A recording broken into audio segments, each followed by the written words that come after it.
My name is Daniel Harper. When I was 16 years old on the morning of October 23rd, I was murdered during my second period history class. Before that day, my life was normal. I guess that's the best word for it. I lived in a small town outside of Cincinnati. My dad worked third shift at the auto plant, and I can still remember the smell of grease on his work clothes when he'd come in to say good morning before I left for school. My mom was a nurse. My little sister Chloe was 7, and her laugh was probably my favorite sound in the whole world. I was just a kid, a quiet kid. I wasn't popular, wasn't a loner.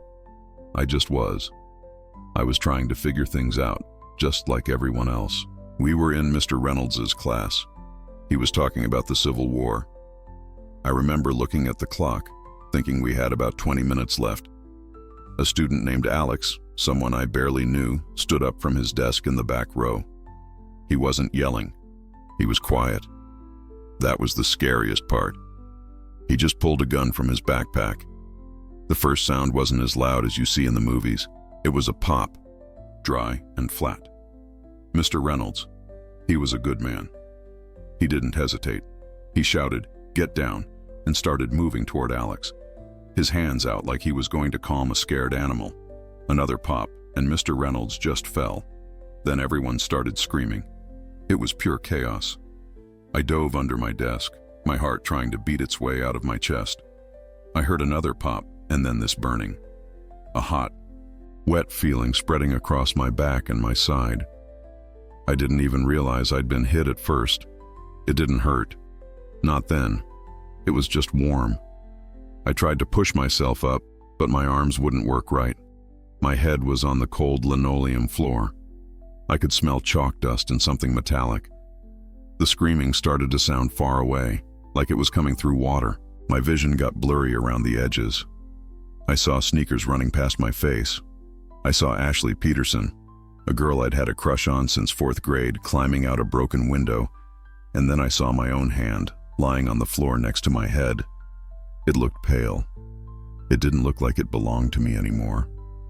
The last thing I remember from this world was the sound of sirens, getting closer, and the silly, simple thought, Mom's going to be so worried. And then everything went quiet. The feeling of leaving my body wasn't a jolt. It was like taking off a heavy, wet coat you didn't even know you were wearing. 1 second I was on the floor, feeling the life drain out of me, and the next I was up near the ceiling. I looked down and saw it all. The overturned desks, the shattered glass, the paramedics rushing in, and I saw my body lying there, this skinny kid in a blue hoodie with a big dark stain growing on it. There was no pain. There was no fear either. That was the weirdest part. The terror I felt just moments before was completely gone. I was just watching. It was like watching a movie that I happened to be in. Time felt thick like honey. I could see a paramedic putting paddles on my chest. I saw my body jump once, twice, nothing. I saw the look on his face. He was young. He looked defeated. And then the classroom, the sounds, the lights. It all started to fade. Not like a television turning off, but like the whole scene was dissolving into tiny specks of gray dust.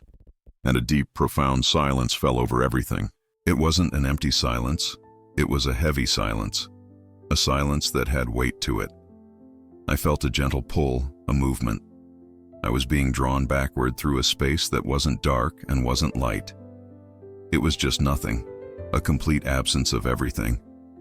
I wasn't scared. I felt like I was going home, even though I had no idea where home was. And then I saw him. I have to be really clear here, because I know what people expect to hear. There were no pearly gates, no angels with harps, and he didn't look like any painting I'd ever seen. It wasn't a person standing in front of me so much as a presence made of life itself. The space around him wasn't just filled with light. The light was him. It was light that had substance, that felt like warmth on your skin and the feeling of your mother's hug all at once. It was a light that didn't cast a shadow because it came from everywhere and was inside everything. The air, if you could call it that, became perfectly still. Not an empty still, but a full still. Like every molecule in the universe had stopped vibrating and was just listening. My own thoughts, my own worries, the whole identity of Daniel Harper, it just fell away. It wasn't erased. It was just understood, completed. He didn't look at me with eyes, but I was seen. I was seen more completely than I have ever been seen in my life. Every stupid thing I'd ever done, every secret shame, every quiet hope, it was all laid bare. But there was no judgment in it. It was like he was showing me myself, and the feeling that came back at me was a love so pure, so powerful. It was like a tidal wave. It didn't just wash over me, it washed through me. It filled up all the broken places, all the little fears and insecurities that I carried around every day as a 16-year-old kid. He didn't speak with a voice, not with sound. The communication was instant, a thought, a knowing, placed directly into the core of who I was. And the first thing he communicated was a name. Not a name I heard with ears, but a name I felt in my soul. Yeshua. I didn't cry with joy. I didn't fall to my knees. I just floated there, in his presence. And for the first time in my life, I felt completely, utterly, and perfectly at peace. All the noise was gone. I was home, but I wasn't there to rest. He had something to show me. The peace remained, but a seriousness, an urgency entered the space. And then visions began to unfold around me. They weren't like movies. They were like living memories, and I was in them. First, he showed me a school hallway. Somewhere in America. It could have been any school. The bell was ringing. Kids were at their lockers. But there was a sickness in the air, a feeling of dread. I could see the kids' faces. Their eyes looked old. They were filled with anxiety, with anger, with a deep, deep loneliness. They were all next to each other, but they were a million miles apart, staring into their phones. Their faces lit by the cold blue light. Their hearts were closed off, guarded. And I could see these dark, shadowy forms. They were like wisps of smoke, clinging to some of the students. They would whisper into their ears, "Lies, you're not good enough. No one cares about you. That person is your enemy. Hurt them before they hurt you." When the kids, they were listening. Their hearts were unguarded, and they were letting the darkness in. Then the scene shifted. I was in a kid's bedroom. It was dark, the only light from a computer screen. There were pill bottles on the nightstand. The kid couldn't have been older than 14. He was scrolling, just scrolling through images of hate, of violence, of things that no child should ever see. And his soul, I could see his soul, it was dimming. Like a light bulb flickering, about to go out, he was lost, utterly lost. When I saw a wider view, cities, communities, I saw anger spreading like a virus. People screaming at each other in the streets, in their homes, online. Families breaking apart. The very air seemed thick with hatred and division. I saw churches that were beautiful on the outside, but empty on the inside. The prayers were quiet, they were polite, but they had no power. The connection was weak. Tears filled my eyes, even though I didn't have a body to cry with. I felt the sorrow of it all, the immense tragic waste of it all. I turned my focus back to Jesus. The love was still there, but it was a grieving love. The way a father grieves for a child who is walking toward a cliff. And his message came into my soul, clear as a bell. This is a spiritual war, he communicated. My children are perishing. Their hearts are unguarded. For generations, they built walls of prayer around their schools, their homes, their nation. Those walls have been torn down. They have been taught that I am not welcome. And in the silence, the enemy has rushed in to claim what is not his. The weight of those words was immense. It settled on me like a physical thing. This wasn't just about bad choices. It was a battle, a real battle for the souls of my generation. The shooter, I thought. Alex, what about him? The question was barely formed in my mind before the scene changed again, and this one broke me. I was shown a place of utter desolation. It was a darkness that wasn't just the absence of light. It was a living, breathing thing. It was a place of total isolation. I saw Alex, his soul. He was screaming, but no sound came out. He was surrounded by the faces of those he had hurt, their fear and pain playing on a loop, reflecting back at him. But he wasn't just seeing it, he was feeling it, all of it. The terror of his victims, the grief of their families, the ripple effect of his actions. spreading out like a poison. And he was completely, utterly alone with it, trapped in the prison of his own hardened heart. The shadows I had seen earlier weren't just whispering to him here. They were consuming him. I felt a horror so profound, it's impossible to describe. But mixed with the horror was pity, a deep, aching pity for him. He was just a kid too, a lost, broken kid. I looked at Jesus, my whole being screaming, "Why? How could this happen?" His response was filled with a sorrow that dwarfed my own. His heart was a fortress. I stood at the door. I knocked. So many times I knocked.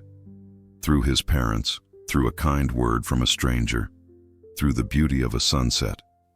But he would not open. He chose the whispers of the enemy over the love of his Father. This place. This is not my creation. This is the place they build for themselves when they utterly refuse me. It is the end result of a heart that will not, under any circumstances, allow love in.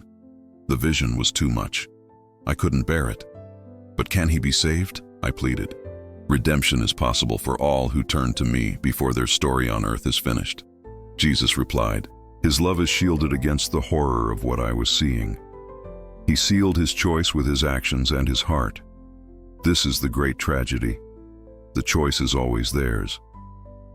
The vision of Alex faded. I was back in that peaceful, light-filled space with Jesus, but I was trembling. The weight of it all, the warning, the battle, the fate of that lost boy. It was too much. "I don't want to go back," I communicated to him. The thought was a desperate plea. "Please, let me stay here with you. I can't carry this. It's too heavy." I felt his love surround me more intensely than before. It was like being wrapped in the warmest blanket imaginable. "Little one," he said, the name feeling ancient and personal at the same time. "Your race is not yet finished. You have seen these things for a reason. You must go back. You must be a voice. You must tell them what I asked." My spirit aching with the thought of leaving. "They won't listen to me. I'm just a kid. No one. Tell them their hearts are unguarded. Tell them prayer is not a ritual. It is the shield of the soul. Tell them to invite me back into their schools, their homes, and most of all, into their hearts. Tell them that I am the door. If they will turn back to me, the enemy will have no power over them. He will flee." His instruction was gentle, but it was not a suggestion. It was a mission. "You will not be alone," he assured me. "I will be with you. Now go. It is not yet your time." I didn't want to. I wanted to fight it, to argue, to beg to stay in that perfect peace. Being felt like a death sentence, like being exiled from the only place I'd ever truly belonged. A sorrow deeper than any I had ever known washed over me. But his love was pushing me. Gently, lovingly, but irresistibly. The light began to fade. The feeling of his presence didn't disappear, but it became more distant. I felt that heavy, wet coat of my body being lowered back onto me. The silence was shattered by a loud, insistent beeping. The first thing I felt was pain, a searing, unbelievable pain in my back and chest. My whole body felt like it was on fire.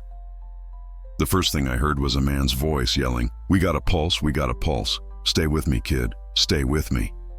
My eyes fluttered open. The ceiling tiles of my history classroom were blurry, then they snapped into focus. There was a face above me, a paramedic. He had sweat on his forehead and his eyes were wide. "Daniel, can you hear me, Daniel?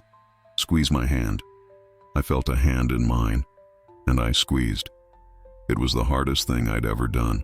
Everything was a blur of motion and sound after that. They were cutting off my hoodie. Someone was putting an oxygen mask on my face. The pain was screaming from every nerve in my body.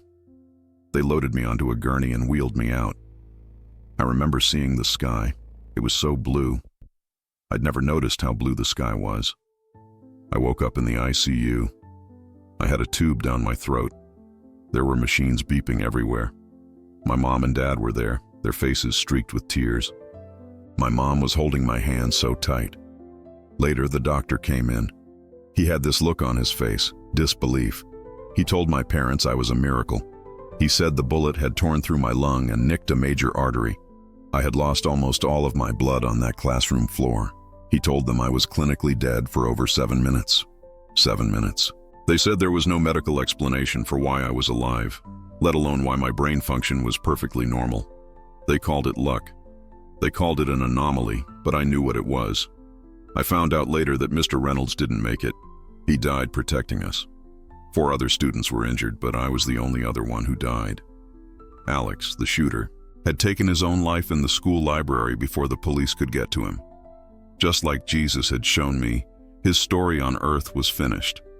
It's been years since that day. The physical scars have faded. The other ones, they don't ever really go away, but they're not what drives me. It drives me as the memory of that light, the memory of that love, and the urgency of that warning. I'm not a pastor. I'm not some special prophet. I'm just a guy who died and was sent back, and I promised I would deliver the message. So this is it. This is the message for you. For anyone who is listening, your heart is a garden. And right now, for so many, the gates are wide open and the weeds are taking over. The world will tell you to put up fences of anger, of pride, of cynicism. It will tell you God is dead, or that he doesn't care, or that prayer is a waste of time. Those are the whispers of the enemy, and he is real. I've seen what he does to a soul. Jesus is real too, and he is standing at the gate of your garden. He's not going to force his way in. He never will. He's just waiting for you to invite him in, to let his light, his love come in and pull out the weeds, to guard your heart. This isn't about being perfect. It's not about religion. It's about a relationship. It's about letting the creator of the universe protect your soul in a world that is trying to tear it apart. Look at our world. Look at the anger, the division, the hopelessness, and the eyes of our young people. The warning he gave me wasn't a threat. It was a diagnosis. He was showing me the disease, but he also gave me the cure. It's him. So I'm just asking you to do one thing. Tonight, when you're alone, just whisper his name. Just say Jesus. If you're there, guard my heart. That's it. That's the beginning of everything. Don't let the noise of the world silence the one voice that matters. Don't leave your heart unguarded. He's waiting. He's real, and he loves you more than you can possibly imagine.